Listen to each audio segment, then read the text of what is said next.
Berjumpa lagi dengan saya.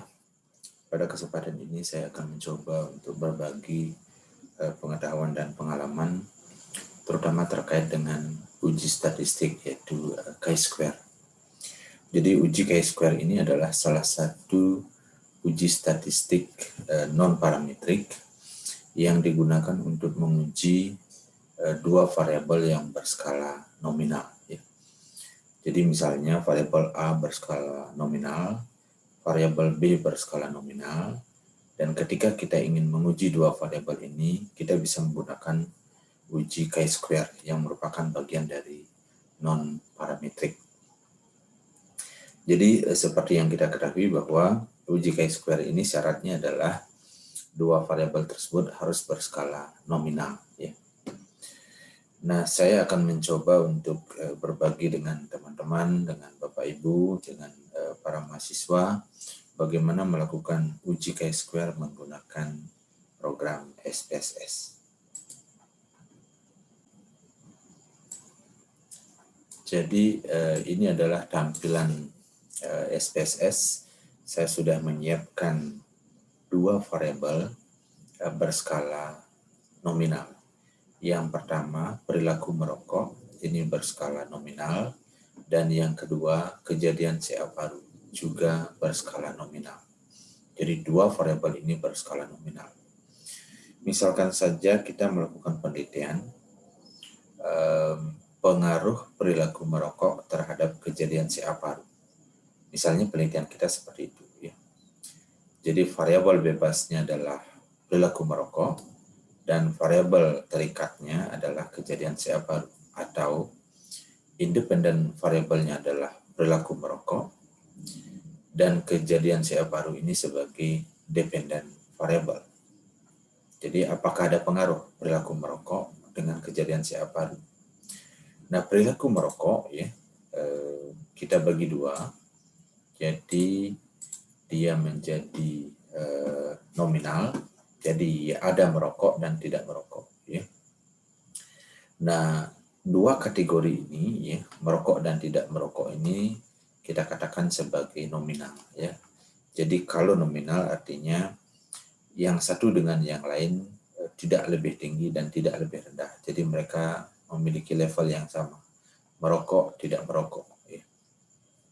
Nah, kita kenal sebagai categorical variable, atau berskala kategori, terutama nominal.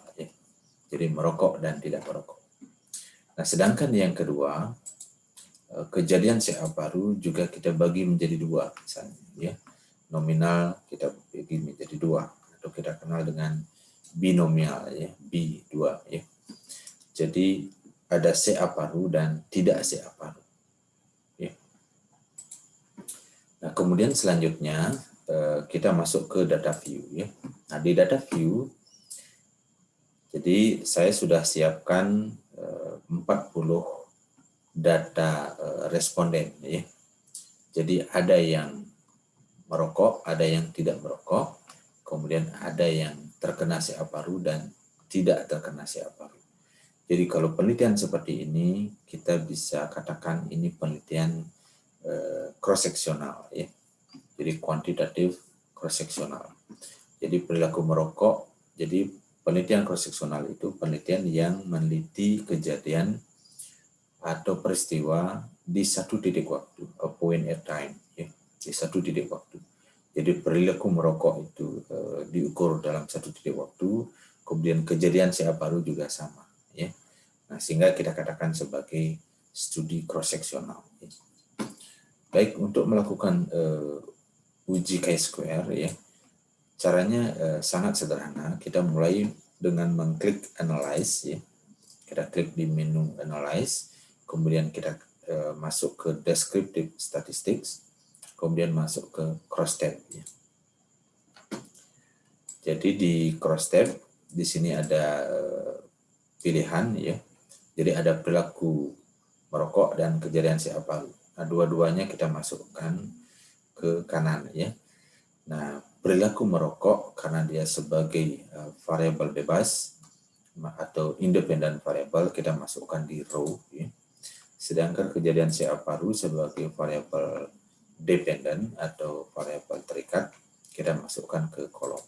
Umumnya seperti ini ya. Nah, kemudian kita klik yang statistics, kita klik chi-square ya.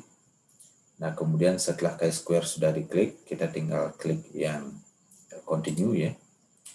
Kemudian kita klik cells ya. Nah, di cells ini di sini ada pilihan. Jadi ada observe ya. Jadi ada nilai observe ya. Kemudian ada nilai expected ya. Kita bisa klik untuk mengetahui nilai expected atau nilai harapan ya. Karena di chi-square itu jangan sampai nilai expected atau p value expected value-nya jangan sampai lebih kecil dari 5 ya. Karena apabila lebih kecil dari 5, maka kita bisa beralih ke Fisher exact test. Nah, kemudian percentage ini kita bisa klik yang row ya. Jadi nanti 100%-nya itu ada di row ya. Kita klik row. Kemudian klik continue ya. Setelah itu kita klik OK.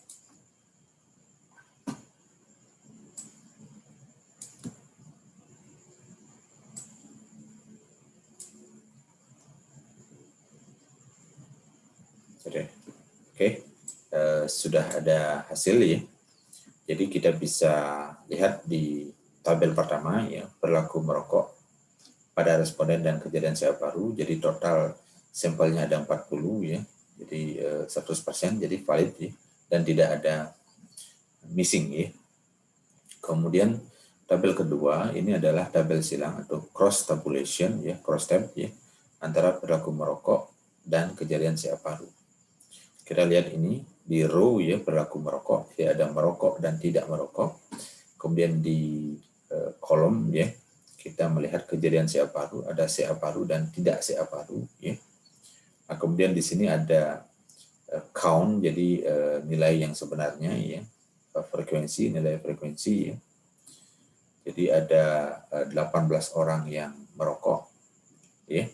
Nah, dari 18 ini 14 terkena CA paru dan 4 tidak CA paru ya. Kemudian expected value-nya, jadi expected count-nya ini 10,4, jadi ini di atas 5 ya. Ini 7,7 juga sama di atas 5. Kemudian persentasenya ya. Jadi yang merokok itu ada 14 atau 77,8%, dan yang tidak yang merokok itu yang terkena CA paru ada 14 orang atau 77,8%, dan yang tidak kena CA paru ada 4 orang atau 22,2% ya. Sehingga totalnya di sini menjadi 100%. Jadi di sini bisa dilihat bahwa dari 18 orang yang merokok, sebagian besar ya 77,8%, jadi hampir 78% itu mengalami CA paru, sedangkan yang tidak terkena CA paru sangat sedikit ya, 22,2%. Kemudian yang tidak merokok ada 22 orang. Dari 22 orang ini ya, ada 9 orang atau 40,9% kena CA paru, dan yang tidak terkena CA paru lebih banyak ya, 13 atau 59,1%. Expected value-nya juga semuanya di atas 5 ya.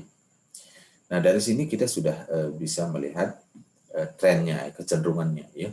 Jadi yang merokok itu sebagian besar kena CA paru, dan yang tidak merokok sebagian besar tidak kena CA paru ya. Nah, jadi kita bisa amati dari tabel ini bahwa yang merokok sebagian besar kena CA paru, dan yang tidak merokok sebagian besar tidak terkena CA paru.